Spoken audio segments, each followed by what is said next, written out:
Just to show you an example of what influence you have, kids, on your parents. Because I know that you're thinking, well, I don't decide if we're going to sit down as a family and eat.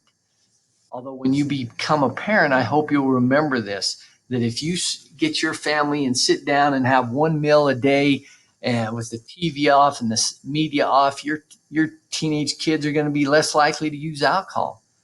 Again, for the reasons that I already mentioned, that you have somebody to talk to, you have your problems, you can talk to people about them, you feel loved and accepted. You just have that bonding that happens when you sit down as a family.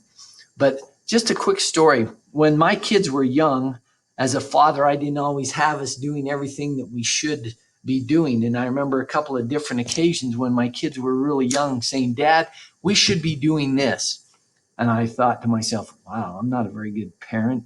My little child has to remind me that we need to be doing this. And so we started doing those things. So kids, you do, teenagers, I shouldn't say kids, young adults, you have a huge influence on your family. And it does make a difference, not just with alcohol, but it's a great way to relieve stress and to improve your life just by doing that.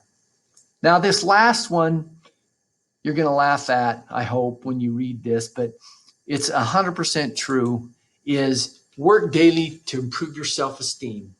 I have a hard time having anyone that could convince me that someone that loves themselves and has a high self-esteem is going to do something to damage themselves and be unhealthy for themselves, that would drink alcohol knowing that it kills brain cells, knowing that it puts your life in danger. If I love myself, I'm not going to do that. And that's why we talked about self-esteem so much earlier.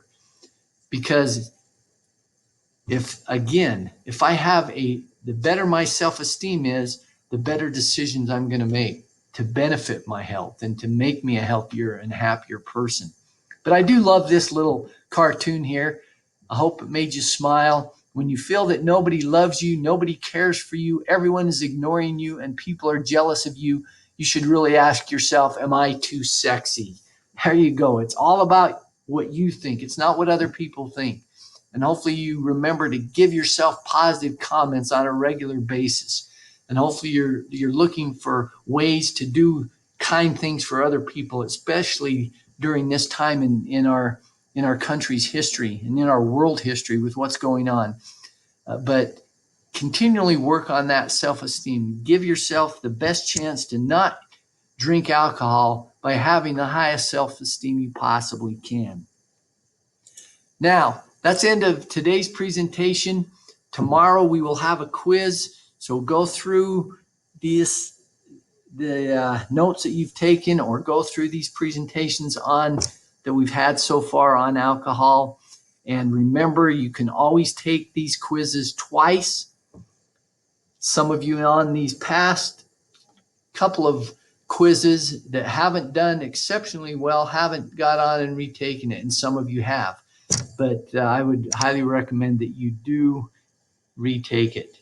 And if you ever don't understand a question that you missed, email me and say, I'm not sure why I missed this or whatever, because that's what these quizzes are all about, is to see what you've learned.